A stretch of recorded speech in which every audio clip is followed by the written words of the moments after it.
Imagine holding the lives of hundreds of people in your hands every single day, knowing that a single loose bolt, a frayed wire, or a rushed inspection could lead to a catastrophic disaster at 35,000 feet. That is the daily reality for an aircraft mechanic. You don't just fix airplanes, you guarantee gravity doesn't win today. But you don't start out signing off on Boeing 777 engines. It is a grueling, grease-stained journey that takes years of dedication. Today, we are breaking down every single level of an aircraft mechanic's career, from the completely clueless apprentice sweeping hangar floors to the elite director of maintenance who calls the shots for entire fleets. Let's get into it. Everyone starts at the bottom, and in aviation maintenance, the bottom usually means a classroom smelling faintly of Skydroll and old coffee, or the cold, drafty floor of a general aviation hangar. This is the A and P student, or the apprentice. In the United States, to touch an aircraft and legally return it to service, you need your airframe and power plant license, commonly known as an A and P certificate. This isn't just a piece of paper you get for watching a few YouTube tutorials. It requires either 18 to 30 months of intense, FAA-approved schooling or up to 30 months of documented on-the-job apprenticeship under a licensed mechanic. At this level, you are soaking in a fire hose of information. You are learning the intricacies of sheet metal repair, reciprocating engines, turbine theory, hydraulics, pneumatics, and electrical systems. You learn how to safety wire until your fingers bleed, and then you do it again until it's perfect. Because in aviation, good enough gets people killed. But it's not all textbooks and theory. If you're an apprentice in a hangar, you are the lowest person on the totem pole. Your primary jobs include cleaning up oil spills, fetching tools you've never heard of, washing the bellies of Cessnas, and absorbing every ounce of knowledge you can from the grumpy old guys who have been turning wrenches since the 1980s. You make rookie mistakes. You drop a socket into a tight engine cowling and spend 4 hours trying to fish it out with a magnet. You learn patience. Most importantly, you learn respect for the machine. What do you think is the hardest part of starting out in such a high-stakes industry? Have you ever had a job where one mistake could mean disaster? Let me know your thoughts down in the comments. Fast forward a couple of years. You survived the written, oral, and practical exams. The FAA has handed you your A and P license. You are officially a certified aircraft mechanic. Welcome to Level 2, the junior line mechanic. Line maintenance is where the action is. This is the fast-paced, high-pressure environment right at the airport gates. When a massive Airbus A320 pulls up to the gate and the pilots report an issue, the clock starts ticking. Airlines make money when planes are in the air, not when they are sitting on the tarmac. Every minute of delay costs thousands of dollars, and everyone from the gate agents to the passengers staring out the window is waiting on you. As a junior mechanic, you are usually paired with a senior lead. You might be working the graveyard shift, standing out on a freezing, rain-soaked ramp at 3 a.m., replacing a worn tire or troubleshooting a wonky lavatory system. Yes, lavatories break. And yes, it is exactly as disgusting as you imagine. This level tests your critical thinking under immense pressure. The pilots are looking at you for answers. The operations center is calling your radio every 5 minutes, asking for an estimated time of return to service. You have to diagnose the problem quickly, consult the massive maintenance manuals, order the right part, install it flawlessly, and sign your name in the logbook, legally taking responsibility for the fix. If you are fascinated by the hidden chaos that goes on behind the hangar doors and out on the tarmac, hit that like button so I know you're enjoying this deep dive into the aviation world. If line maintenance is the emergency room, heavy maintenance is the operating theater. This is Level 3. After cutting their teeth on the line, many mechanics transition to heavy maintenance bases. Here, aircraft are brought in for their major, scheduled overhauls, known as C-checks and D-checks.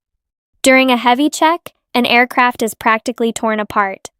The interior is gutted, seats are removed, panels are taken off, and the plane is inspected down to its bare structural bones.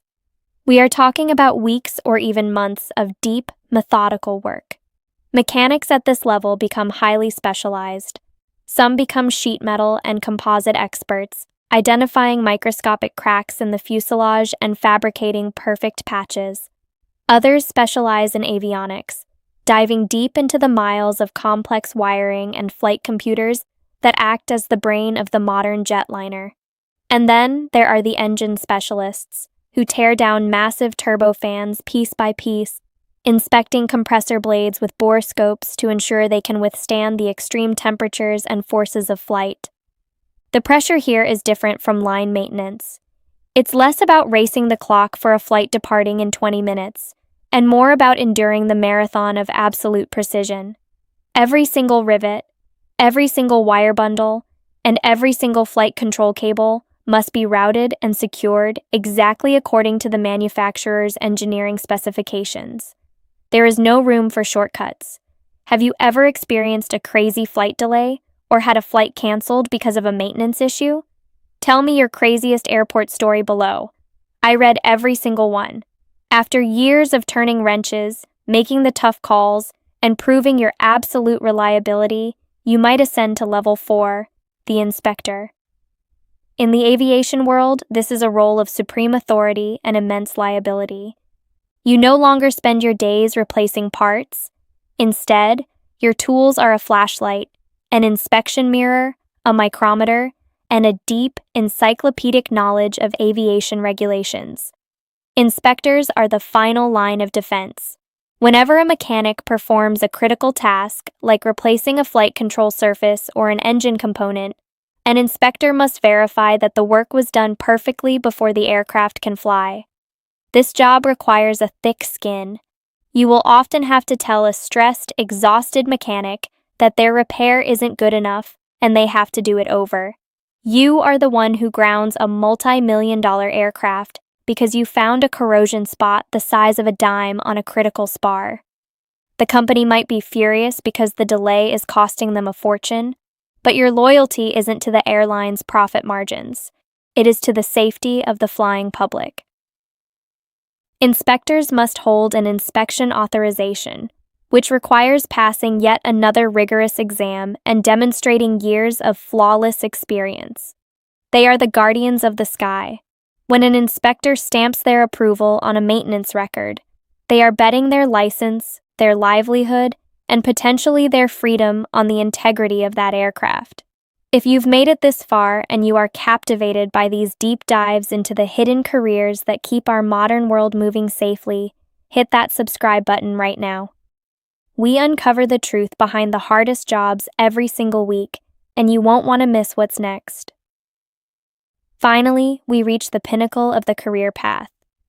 Level 5, the Director of Maintenance. At this stage, you are no longer turning wrenches or inspecting landing gear. You are running the entire show. A Director of Maintenance, or DOM, is a required management position for any commercial airline or charter operation.